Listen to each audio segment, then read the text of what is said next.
Let's Loom knit the mock cable rib stitch, and this is featured in our Dreamy cable blanket.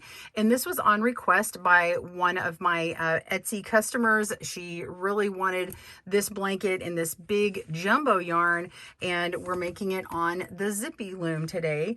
You can make this actually in 4 sizes, but you can make this stitch on any size loom with any yarn, and you're just going to need to know the multiple and the stitch repeat, which I'll go over today. If you want to get a hold of the pattern for the Dreamy cable blanket, you can click down in the video description below. You can get that free on our website blog, or you can download it from our Etsy and Ravelry stores, and you can get it on our website for a little bit cheaper. So today we're going to begin and working on this 6-row repeat. Again, any loom, any yarn weight, but I'm going to show you how to do it in this big jumbo yarn today. Welcome to GoodKnit Kisses. We're all about helping you stitch your love and love your stitches. Be sure and click down below in the video description to get the right and left-handed video tutorial links, as well as the link to the blog for the written instructions for the blanket, which includes the stitch pattern. Now, we do have 4 sizes shown. This is the lap size. It's only 25 inches wide, but we also have a throw size and twin and queen. And that's the queen is the reason why I actually started the pattern. But the twin and queen, you're going to make it in 2 panels, and we will show that in the written instructions. Here in this video, I'm only showing this 6-row repeat. That's it. Now, if you want to cast on 20 stitches as a practice or start this blanket, that's what I would recommend starting to do now. So you're going to grab your loom and your yarn, whatever size that is. You don't have to have everything seen here right now. This will just get you practice on actually making the stitch pattern. You're going to cast on from one end to the other with 20 stitches. I'm going to do a chain cast on. So on the right-handed, I'm starting all the way on the right and I'm working my way left. And on the left hand, I'm doing the opposite. I'm starting on the side. You basically start by working in the direction how you want to be working your main stitches, your cables. So if you want them to lay going to the right, then you would start on the right. Okay, so I hope that helps. So go ahead and cast on your first 20 stitches and pause your video, and I will meet you at this point. See you soon. If you'd like to keep up with your repeat and you're someone who likes to use stitch markers, you could take some rubber bands, probably some thicker ones in this because of the nature of how big these are. But we're going to have all of the purl rows in this row. They'll help indicate to you how the stitch pattern repeats, because we're going to have a grouping of 2 purl stitches, and then we'll have a group of 4, and then 2, and then 4. So every time you see a purl stitch on this row only, if you want to put down something to kind of block those off for you, go ahead and stretch a rubber band over 2 of them at a time. So we're going to work these first 2 stitches in purl, and then we're going to have 4 that will end up being knit stitches, whether they have a cable or not. And then every time we do 4, then you'll have another repeat of 2 stitches purl and then 4 knit. So go ahead and start doing that now. We're going to start by purling. So the stitch markers are totally optional, but if you're doing one of the rather large blankets and you have a hard time keeping up, especially until your pattern starts developing, then go ahead and do that. And by the way, if you see some extra tails back here, these you don't need a tapestry needle for. If you're using the jumbo yarn, you can just weave those in by hand, and that's where I had joined the yarn. You just tie a knot and weave it in. All right, so I'm purling 2 stitches. If you need tutorials on how to purl, please go visit those on our site or on our YouTube channel. So now I'm going to U-wrap knit the knit stitches. Make sure not over tighten. So we're knitting 4 stitches, and then we're purling 2 stitches. And the way I have this set up for the 20 stitches, it's really easy for me to see it because it always starts with 2, and then these 4 down to the corner is always 4. And when we go here, now we're at the 2 again, which is where you could mark your next 2 stitches and purl. We're purling 2. This works much better in my lap. All right, and then these middle 4 stitches are going to be knits. And there's only 3 repeats on here. So what is the pattern repeat, Kristen? Well, it is a multiple of 6 plus 2. And if you have to do the panels together, you'll see why when you see the pattern repeat. Basically, it's a 6 plus 1. You've got to add in an extra purl on one side, and then you do, whoops, got a hair in here, hold on. You've got to sew the blanket together on those purl stitches, and you can actually sew it easier on the back because they're knit. So, but you got to do them kind of opposite. And by the way, this stitch pattern, I'm going to have it as garter stitches on the edges, but you could always do the first and last pegs purled, or you can do the garter, which isn't what I'm going to show you. I just like it for a cleaner blanket edge, and that's how we do it. Okay, so now we've done those 2 purl stitches here, and now we're doing our last 4 knit stitches. So 1, 2, 3, and 4. And then pause your video if you need to and come back. We're gonna purl the last 2. Okay, and when we meet back up, we're gonna work on row 2. And all of the every other row is going to be the same as we just did. All right, we'll see you in a second.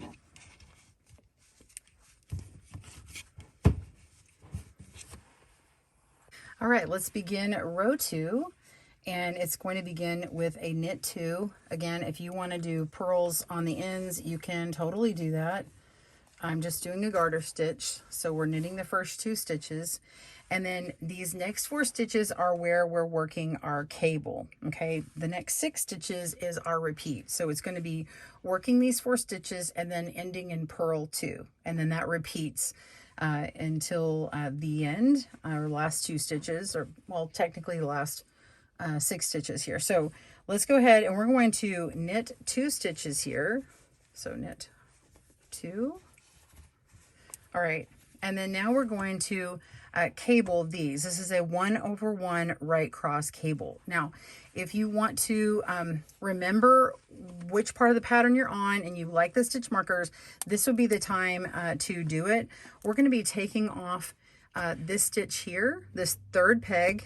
So go ahead and place on a stitch marker or rubber band onto this peg here, okay? And that way, when we come back and we do the next one, this will move down and you'll know that you need to be cabling onto the 2nd stitch. We're going to be working those down this way. So we're going to hold this at the back here, and we're going to let it just kind of sit there. I mean, you can hold it if you need to, if you feel more comfortable, but it's just going to kind of stay. We're going to take our working yarn and come around the peg here on this 4th peg, knit it over, and now pick it up and move it to this empty peg here. Okay, now I'm going to hold this stitch at the back and then pull on the one we just placed and get the slack out, and then go ahead and pull on the working yarn. Then I'm going to move my working yarn forward, and we can place this loop on the peg and then knit it, but I find it's a little too tight. So just go ahead and take your working yarn and go behind the peg, or go behind the stitch, go in between the one you just worked and the one that's just being held here, the stitch, and feed it through. Now, you can do this on any of the size of the yarns. I just find it's easier on this chenille type yarn, or is it boucle? Anyway, it's got this long central strand here in the middle, and I don't want it to break. So I just knit it that way. I just push it through the back of the loop and place it, and then I just pull the slack out. And now I'm going to finish my repeat by purling the next 2 stitches. So that is my multiple of 6, those first 4 stitches, and then my 2 purl stitches. Okay, and now we begin our repeat again. Okay, and if you don't remember which one you did, you can come back and look and go, oh, I'm on the 3rd one. So here we go. We're going to knit 2 stitches, and then we move at the 3rd. So knit 2, take this 3rd stitch up, leave it at the back, then we can knit this other one, make sure and come in front of that loop, knit this one on the 4th peg, pick it up and move it. Okay, you can get that slack out, and then take this yarn, push it in the back of the stitch, and place it on the empty peg, and then purl the next 2 stitches. Okay, so you're going until the last 6 stitches, and those last 6 stitches are going to have that same cable, and then you end in a knit 2 instead of purl 2. Again, you could just end it in a purl 2 if you wish. So we're going to knit these 2 stitches here. 1, 2. This is so much easier on my lap than on a table with a camera. All right, so knit 2, and then we're going to take this stitch off here, the 3rd one, and we're going to knit the 4th stitch. Hope I'm in the frame here. Pick that up with your hook or with your finger. You can pull the slack out here like that. I usually, when I'm in my lap, I'm usually kind of pulling that like that, and then pull the slack. And then now you can place this loop. I'll show you what it looks like placing it. I'm gonna just place it right on this stitch here, or this peg here, and it's tight. Like, you see how tight that is? Ooh, okay. And then now you can knit that stitch, but it's very tight. Ooh, see, and it kind of comes off. So that's why I just go ahead and push it through. If you have a crochet hook and you have a harder time doing it with a smaller yarn, if you have problems with the yarn that's tight like that, you can use a crochet hook and pull it through. So pulling it from the back is the way it actually makes a knit stitch. All right, and then we're going to knit the last 2 stitches to get that garter stitch look. All right, and you've completed row 2. Now you're going to work a row 3, which is the same as you did before. Purl 2, knit 4, purl 2, knit 4, and so on until the end. Pause your video and I'll meet you back up for row 4. See you soon. All right, so we're ready for row 4. If you've got your yarn on this side, then you know you're ready for cables. If it's on the other side, then you need to do an odd row and work your way back here. So I've gone ahead and switched out my stitch marker with a doubled over potholder loop. It's just a lot easier for you guys to see. Not a bad solution, maybe triple it over. So we're going to begin by knitting 2, and then we can go ahead and move our stitch marker down so that we know where we're going to be placing that cable. So go ahead and pick that up, and we're going to move it onto this one. Okay, so that is in our set of 4, that's the 2nd peg there. So we're going to knit the 1st stitch, and then we're going to 1 over 1 RC, 1 over 1 right cross. So we're picking this stitch up here that we're going to cross over. It's going to technically be in front. So then we're going to work this next stitch, placing our yarn here, knitting it, moving it to the empty peg, pull out that slack and place it, tighten it up a little bit, and then we're going to knit this stitch here. So put the yarn in the back of it to push it through and place it. And then on the 4th stitch, we're just simply knitting that stitch. Okay, and then come to this part, and we're going to purl those 2 stitches. So always purl those stitches here. They never change. Okay, so now that you know how to do the row, well, I'll leave you to it. I'm going to repeat this one more time here on this stitch here. So we're going to knit 1, and then we're going to pick this stitch up, hold it in the back, knit the next stitch, pick it up and move it. You can hold on to that loop over there if you're afraid of losing it, tighten it up, and then go ahead and, while you're still holding it, push that yarn through that loop and place it.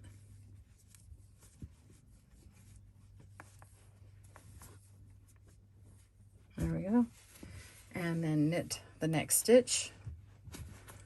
And then if you've marked your pegs, you know that these are your purl stitches. And then you're going to perform that little cable maneuver one more time and knit the last 2 stitches. All right, pause your video, consult your pattern if you need the reminder or rewind, and I will see you back at the beginning of this same row. So you're gonna finish this row.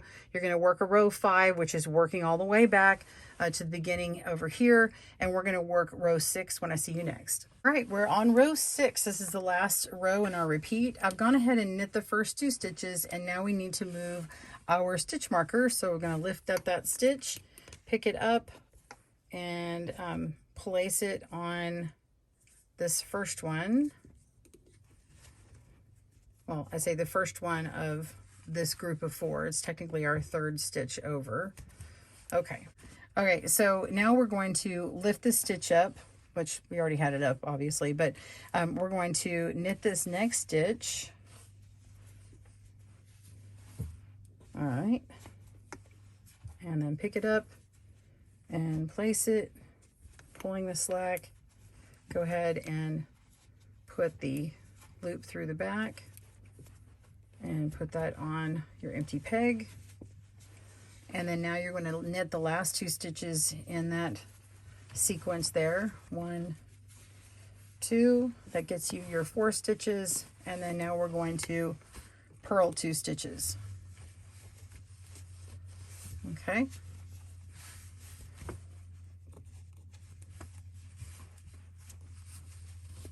All right, so now you're going to cable right across the 1/1 here. So we're taking 1 off.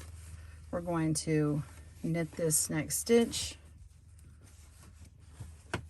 pick it up and move it over, pull the slack. This thicker yarn, I know, is a little hard to see. We're going to put the yarn through the back of that loop and place it. And pull the slack and then knit the next 2 stitches.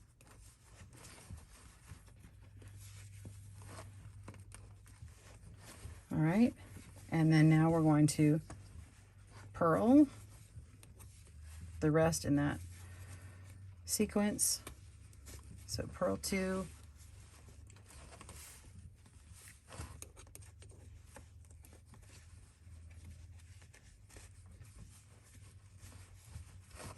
and then I'll just finish this out with you. All right, so this one you're going to twist, do that right cross. So you're going to pick it up, knit the next stitch, place it on the empty, and then put that yarn through the back of the loop, place it. It doesn't twist the loop or anything. I'm telling you, it is still that V-shaped stitch. And then you're just going to knit to the end. That's what I like about doing the garter stitch, is because I just knit to the end. I don't have to do any more purl stitches when I hit that last repeat.